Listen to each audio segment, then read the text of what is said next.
Alex Garland's latest movie probably caught people by surprise. Warfare being a war movie, something that not a lot of people would have expected, but trust me, it doesn't deviate that much from his style. And in case you don't have 1 hour and 36 minutes free, don't worry, I watch Warfare so you don't have to. By the by, I'm the movie guy and let's start this video. Warfare starts with some written context into the movie. The Navy SEALs were called into Ramadi, Iraq in order to offer sniper assist to the troops there, but most importantly, we are told that everything that we will see further is the true memory recollection of the actual soldiers involved in this mission. I have a feeling that this movie was not written in the conventional 4-act method, which makes me excited. Right off the bat, we meet the team who are watching the video of Eric Pridge's Call on Me. The song brings me some nostalgia. They are having a good time, checking out the beautiful women dancing, when the scene abruptly cuts to them on the streets of Ramadi, in the middle of the night, infiltrating a building, breaking down a wall with a hammer, and scaring a family of 4 before another cut. The soldiers have taken over the building with the family still inside. This is now their base of operations, scouting everything, reporting, patiently waiting for something to happen. And it's kind of boring for them.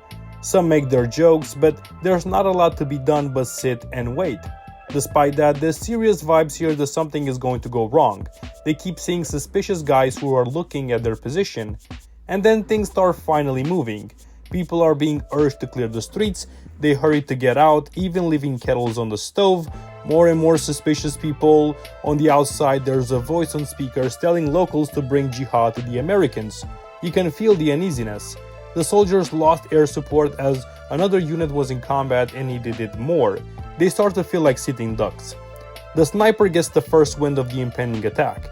After witnessing blue jeans guy and headscarf guy peeking at their position, he notices a blue Opel with 4 people inside, the last one taking a PKM out of the trunk, but he entered the building before he could get the shot off. Something is definitely about to go down. There is a lot of interesting details here. How soldiers sit around and banter, the sniper loudly breathing, nose pressed on the sniper rifle in an uncomfortable position. He takes a pause to stretch and then returns to his post. One takes a break to pee, using a plastic bottle, but mid-pee, the Iraqis throw a grenade through the sniper hole, catching them by surprise. They know how to react so that nobody is badly injured, but they are now surrounded and they are soon under fire from the Iraqis. The Americans shoot back, but blindly. They see some shadows and shoot, not necessarily hitting anyone. They need to evacuate. 10 minutes until they're going to get some help, and their plan is to move down and wait for support. There's a lot of military talk, almost none that I can understand. We're going to take a little break here and reflect on what's been going on. Will Poulter plays Eric, the leader of this team, and he is very intense. It's crazy the glow up that he has had from We're the Millers to this. It all feels very realistic. The movie is co-written and directed by Ray Mendoza, a former Navy SEAL, and after he retired he has helped as a military advisor and has collaborated before with Alex Garland for the movie Civil War, so I get where this dose of realism comes from. Also, there's plenty of beautiful camera shots, from slow dollies to intense medium and close-up shots. Let's move on. One of them was injured in the grenade blast, so the plan is to evacuate him by using a tank. The Americans were really caught off guard by the grenade. They prepare their gear now, ready to move on. Someone forgets their rifle in another room, goes and gets it. I love this attention to detail. There was still some gear in the room with the blast. They have to risk it and go in and get it. The plan is now set. Everyone will escort the injured soldier and then return to the building. Everyone is stacked against the door, waiting for the tank to make its way to them. Every minute feels like an eternity, like the tank is not going to come at all. In the end, Eric hears the rumble of the tank and he throws a smoke grenade in order to conceal them. Now here comes a brutal scene. Up until now, the SEALs were held by 2 Iraqi soldiers, and now they're going to be the first through the door to the tank. Basically, if anyone is out there prepared to shoot at them, they will shoot the Iraqi allies first. That's ruthless from the team. They go out, nothing happens, the rest of the team make their way to the tank, when out of nowhere an IED rocket was shot directly at the tank. Talk about unexpected. This is a really great scene. The screen is now colored in a dusty hue and we see the results of the explosions, soldiers dead, one without a leg, muffled distant sounds of breathing coming from the person that is presented on the screen. Hormones, guttural sounds, downright chilling. The soldiers barely pull themselves together, entering back the apartment and shooting shots into the dust. The radio is going crazy, so many people talking, asking for the situation, giving instructions, asking for help, while they try to retreat with the soldiers that are still alive but very injured. Eric takes a stand. They need more troops to fall back to them for help. Another attack is incoming, and they suffered heavy casualties.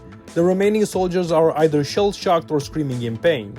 They have to give first aid. And let me tell you, this scene doesn't shy away from showing legs split open, bones showing, and lots of blood. This is a very difficult scene to watch because the pain just seems so real. Masterfully acted scene.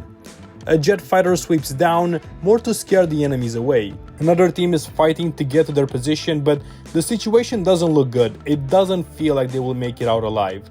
The other team is in the streets, fighting to get to them. For a couple of minutes, we focus on them as they try to clear away.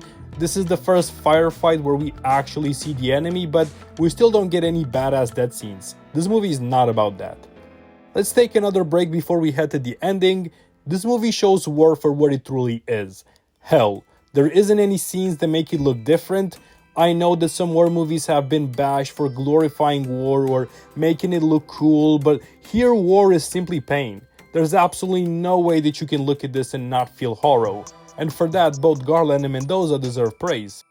Let's finish this. Eric can't lead his squad anymore, so he gives up command to the leader of the second team. He forces Central to send them 2 evac tanks for the wounded. He makes the plan, rallies everyone up, and when it's time to go, they go out and protect the people carrying the wounded into the tanks. Then they return to the apartment. Another 2 tanks are called in with the aim of shooting the rooftops off of every surrounding building as they were crawling with enemies. Although first denied, they realize it's the only way of saving the soldiers. So the tanks come and destroy everything in sight, and the rest of the soldiers are evacuated, and all that's left in the end is just ruin.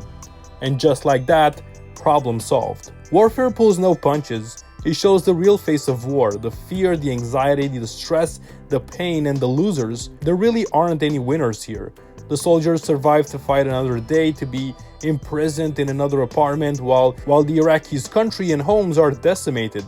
Technically perfect, the sound of the bullets and guns is very immersive. But most of all, this movie reaches horror level of intensity. For 1 hour and 36 minutes, you are left to look at the disaster. It's a movie that was difficult for me to write about because of how different it is from traditional movies. It made me deviate from my traditional writing template. What did you think of Warfare? Let me know down in the comments. While you are there, press that like and subscribe button. And until next time, keep on watching movies, guys.